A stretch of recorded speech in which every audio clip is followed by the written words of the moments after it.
Hello guys, welcome back to my channel. तो मैं आ गई हूँ फिर एक इंटरेस्टिंग टॉपिक लेके जो बहुत ही इंपॉर्टेंट है और लोगों को आसानी से समझ नहीं आता है। पर मैं आ गई हूँ फिर से उस टॉपिक को एक्सप्लेन करने, ये भी आसान तरीके से, जो है एनसॉफ्स प्रोडक्ट ग्रोथ मिक्स टॉपिक। ये एक ऐसा टॉपिक है जो लोगों को ईजिली समझ नहीं आता और बहुत ही इम्पोर्टेंट रहता है लोगों को। इस प्रोडक्ट चलो लेट्स गेट स्टार्टेड। पर शुरू करने से पहले मैं एक चीज़ बताना चाहूँगी। मैंने इस पिछली वीडियो में प्रोडक्ट लाइफ साइकिल एक्सप्लेन किया था, पीएलसी जिसे कहते हैं। अगर आपने वो वीडियो नहीं देखी है तो आप जाके थंबनेल में देख सकते हैं, या फिर मैंने डिस्क्रिप्शन में लिंक दिया है, आप वहाँ से भी जाके उस वीडियो को देख के समझ सकते हैं, क्योंकि मैंने उसी टेक्निक के थ्रू इस टॉपिक को भी एक्सप्लेन किया है। पॉइंटर्स को शॉर्ट में रखा है और एक एग्जाम्पल लिया है जो आपको ईजिली याद रह सके, ईजिली आप याद रख सकें और पेपर में उसके थ्रू अपना पेपर में लिख सकें।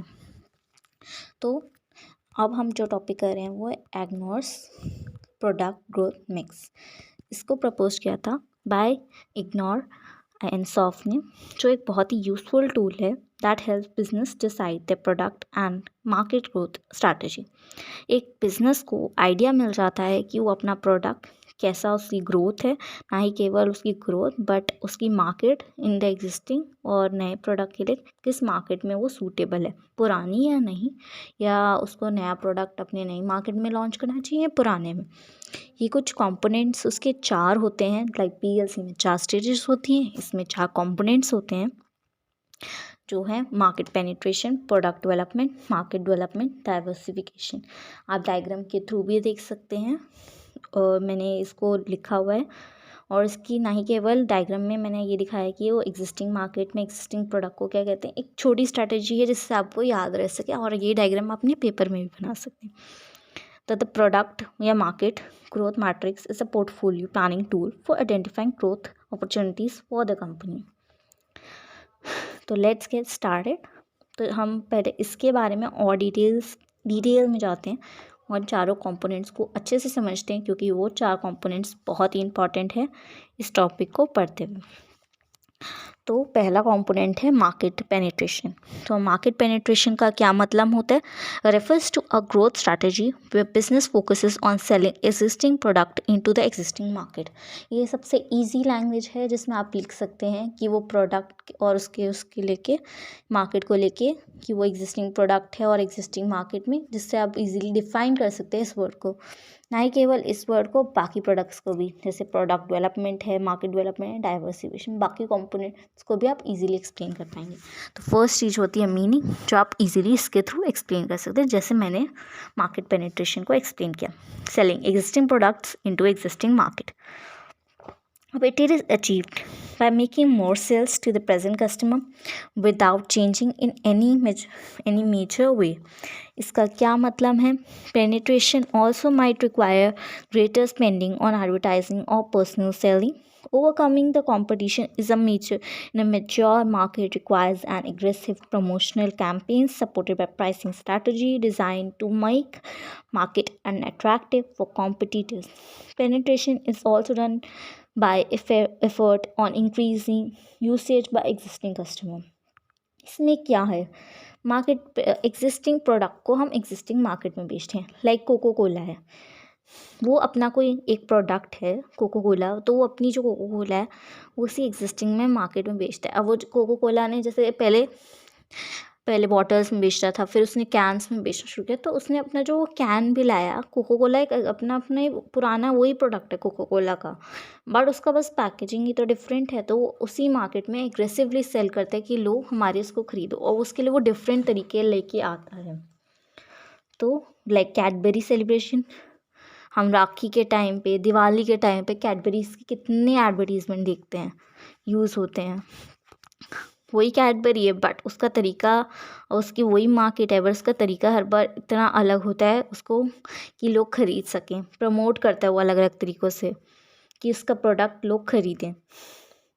नेक्स्ट पार्ट आता है मार्केट डेवलपमेंट। अब क्या है?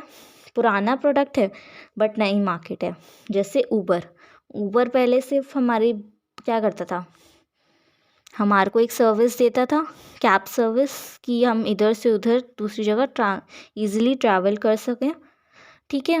बट अब वो ने क्या स्टार्ट किया, फूड डिलीवरी भी स्टार्ट करी, बाइक और स्कूटर के थ्रू स्टार्ट कर दिया है अपना लोगों को कि ईजीली लोग ट्रैवल कर सकें। और भी कई तरीक़ों से है उसका एग्जिस्टिंग प्रोडक्ट, बट वो नई मार्केट में जा रहा है। उसमें क्या होता है, सेम प्रोडक्ट है पर नई मार्केट में बेचना चाहता है। इस स्ट्रैटेजी के थ्रू वो अपना नया जोग्राफिकल मार्केट, नए प्रोडक्ट पैकेजिंग के थ्रू करता है वो डिस्ट्रीब्यूशन चैनल। क्योंकि जब वो नया प्रोडक्ट लॉन्च करेगा तो उसको अब जैसे मेरा प्रोडक्ट है, मैं यहाँ सेल कर रही हूँ तो यहाँ पे लोगों को हिंदी इंग्लिश में अपने पैकेजिंग में एक्सप्लेन कर सकती हूँ। पर अगर मैं वही कहीं साउथ साइड में, तो शायद उसमें मेरे को प्रोडक्ट की पैकेजिंग को थोड़ा सा चेंज करना होगा। शायद मैं वो तेलुगु वगैरह उर्दू वगैरह में लिखूँ कि वो लोगों को उधर की लैंग्वेज के हिसाब से समझ आए। तो पैकेजिंग थोड़ी सी बदल के, कि उसका स्टाइल बदल के लोगों को उस एरिया के हिसाब से, उस कल्चर के हिसाब से उसके पैकेजिंग बदल के, उस डिस्ट्रीब्यूशन चैनल को बदल के डिफरेंट प्राइसिंग पॉलिसी वहाँ की ऐसी प्राइसिंग के अट्रैक्ट कर सकूँ अपने कस्टमर को, और नई मार्केट्स जो में अपना एक प्रोडक्ट को चला सकूँ आसानी से। तो वो होता है मार्केट डेवलपमेंट। इसका एग्जांपल है, मैंने आपको एक्सप्लेन कर ही दिया, ऊबर के थ्रू। नेक्स्ट आता है हमारा प्रोडक्ट डेवलपमेंट, और उसके बाद आता है फोर्थ डाइवर्सिफिकेशन। तो प्रोडक्ट डेवलपमेंट में क्या होता है वैसे ही एक्सप्लेन करेंगे जैसे बाकी दोनों प्रोडक्ट हो गए। हमारा जो है नया प्रोडक्ट है बट एग्जिस्टिंग मार्केट है, तो it refers to a growth strategy where business aims to introduce new product into the existing market. इसमें क्या करता है, it is a strategy in which it offers new products to the current market. It may require development of the new companies and requires business to development products which can be appeal to an existing market. Company को बहुत सारी नया product launch करना है तो बहुत सारी research करनी पड़ेगी उसके ऊपर, मतलब टेस्टिंग करनी पड़ेगी। एक प्रोडक्ट को लॉन्च करने में जो जो स्टेप्स लगते हैं सारे फॉलो करने पड़ेंगे, क्योंकि नया मार्केट में हमारे को प्रोडक्ट लाना है। पुराने लोग हैं तो हमारे को थोड़ा उनकी पता है कि उनको कैसी कैसी उनकी नीड्स है, कैसे बेचना, बट हमें इसी चीज़ को ध्यान में रखते हुए अपना एक नया प्रोडक्ट लॉन्च करना है, तो कंपनी को पूरा वर्कआउट करना पड़ेगा। और इसका एग्जाम्पल ले सकते हैं आईफोन इन इंडिया। आईफोन क्या करता है, जब आया था तो इंडिया के लिए पहले आईफोन 13, फिर आईफोन 14, अपना नया प्रोडक्ट हो गया आईफोन अब 15। तो नया प्रोडक्ट तो आ गया, बट उसने उस पर पूरा रिसर्च करा होगा, और उसकी पर मार्केट तो वही रही, इंडिया के लोग ही हैं। तो या फिर ना ही केवल इंडिया, जहाँ जहाँ वो बेचता है। मैंने सिर्फ सपोज करने के लिए कहा है आईफोन के लिए, ना ही इंडिया में नहीं, बाकी एरियाज़ में जहाँ जहाँ सेल करता है तो उस हिसाब से। नेक्स्ट स्ट्रैटेजी है जो कंपोनेंट है हमारा है diversification. The most popular diversification refers to a growth strategy, जहाँ पे नया प्रोडक्ट नई मार्केट के अंदर लॉन्च होता है। It is a strategy bye starting company और एक्वायरिंग कंपनी होती है, जो करंट प्रोडक्ट्स को या मार्केट्स को एक्वायर करके होती है। ये स्टेज बहुत ही रिस्की होती है स्ट्रैटेजी, क्योंकि इसमें हमारा पूरा नया प्रोडक्ट है।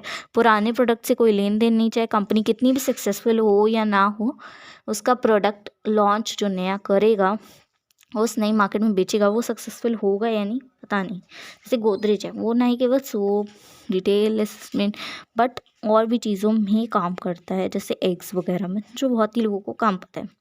Typically business is moving into the new market which has in which it does not have any experience or little or no experience. For example, when a present market is fully saturated, a company may have a choice other than to pursue new market. इसकी market conditions change over होती है time to time, तो हमारे को company में shift product market growth strategy. For example, when a present market is fully saturated, a company में have no other choice other than to pursue a new market. तो ये थे चारों components, इनको मैंने एग्जांपल भी लिए जिसको एक्सप्लेन करा है। तो आप ये सारे चीज़ों को, आई होप आपको ये ईजी समझ आ गया। अगर आपको ये वीडियो अच्छी लगी हो और आपको समझ आई हो तो इस चैनल को सब्सक्राइब भी कर दीजिएगा और लाइक भी कर दीजिएगा, और लोगों को शेयर भी करिएगा। Bye bye guys, thank you.